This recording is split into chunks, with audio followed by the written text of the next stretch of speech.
ప్రభునందు ప్రియులైన మీకందరికీ యేసుక్రీస్తు ప్రభువారి నామములో శుభవందనాలు తెలియజేస్తూ ఉన్నాం.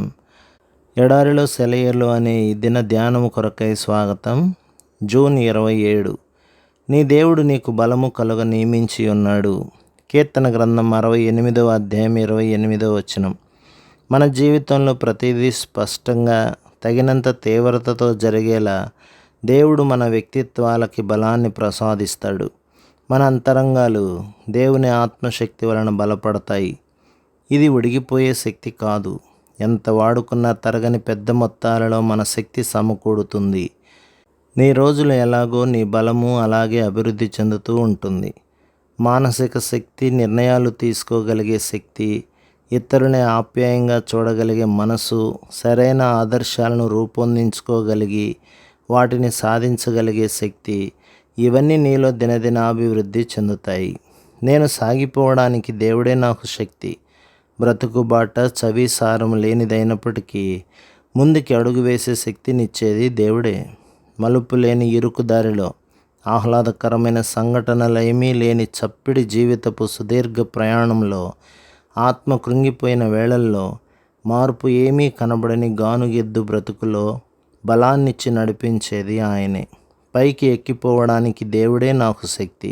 కష్టాల కొండల్ని భయం లేకుండా ఎక్కిపోయే శక్తి నాకు ఆయనే. క్రిందికి దిగి వెళ్ళడానికి దేవుడే నాకు శక్తి.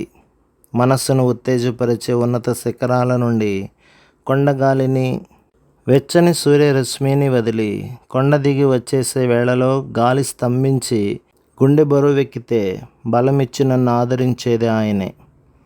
ఆరోగ్యం దెబ్బతిని శారీరకంగా కృషించిపోతూ ఉన్న ఒక వ్యక్తి అనేవాడు, ఈ దిగి రావడమే నేను భరించలేకపోతున్నాను. నిశ్చలంగా ఉండడానికి దేవుడే నాకు శక్తి. కదలక మెదలక నిశ్చలంగా ఉండడం ఎంత కష్టం. పనేమీ లేక నిస్తేజంగా ఉండే సమయాల్లో మనం ఒకరితో ఒకరం చెప్పుకుంటాం కదా, అబ్బా చేయడానికి ఏదన్నా పని ఉంటే ఎంత బాగుండు. చిన్న పిల్లవాడికి జబ్బు చేస్తే తల్లి వైద్యం తెలియక నిస్సహాయంగా నిలబడిపోవలసిన స్థితి ఎంత దయనీయంగా ఉంటుంది. ఆమెకు అది అగ్ని పరీక్ష కదా. అయితే ఏం చేయకుండా కూర్చొని ఎదురు చూడడానికి ఎంతో శక్తి అవసరం. దేవుడే మన శక్తి. దేవునిలోనే మన అవసరాలకు చాలినంత శక్తి ఉంది. దేవుడు చాలు. ప్రభు మిమ్మును, మీ కుటుంబమును, మీ సంఘమును దీవించి ఆశీర్వదించునుగాక. ఆమేన్.